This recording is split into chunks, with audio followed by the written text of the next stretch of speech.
Hi guys! Welcome back to my channel. So for today's video ay gagawa tayo ng panibagong video. So for today's video ay magko-cooking serye tayo. Actually, pangalawang cooking serye na natin to. Yung una nung gumawa ako ng tteokbokki. So ngayon gagawa tayo ng pakbet. So kasi nag-crave ako ng pakbet. Nakakita kasi ako ng pakbet sa FB. So magluluto tayo. So without further ado, let's get started.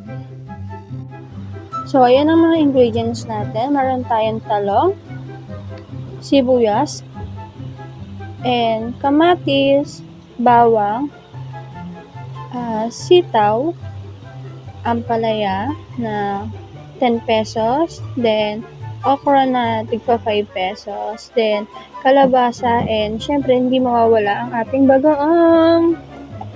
So without further ado, let's get started.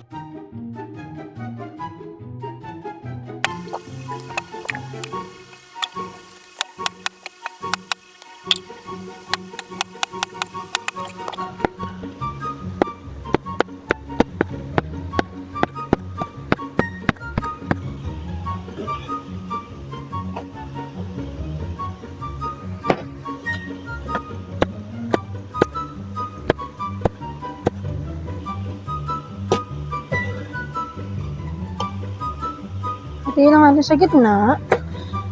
Then, naalisin natin to.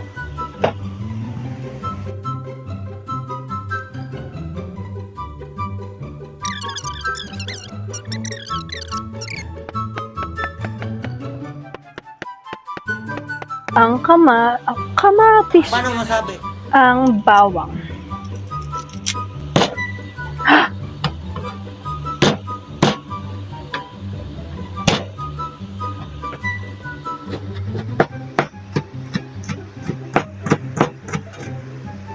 Then is ang sibuyas na maliliit.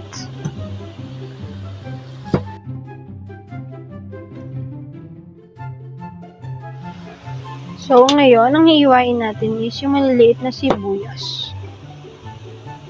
Sobrang maliliit niya.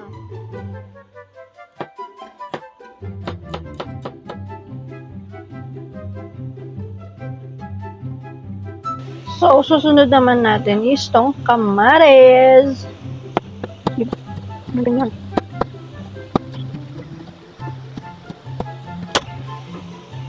Nalagay natin naman siya dito. So, ang next naman natin is itong okra.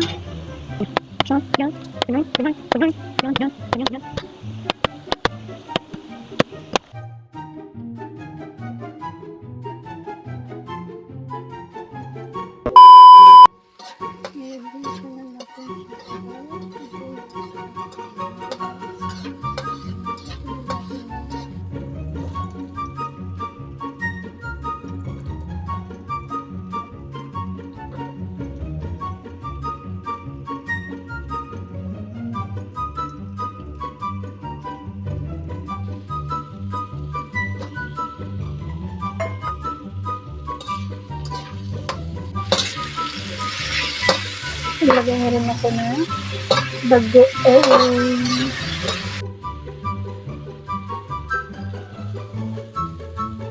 Yan na siya mag-sarap.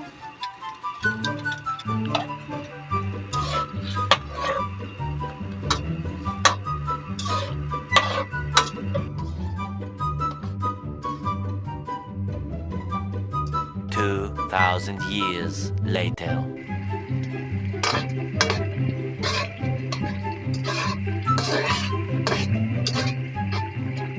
So, ayan yung finished product natin. Luto na siya. So, kakain na dapat ako. Kaso nawala ng kuryente. So, ayun lang. Thank you for watching. Kakain mo na ako.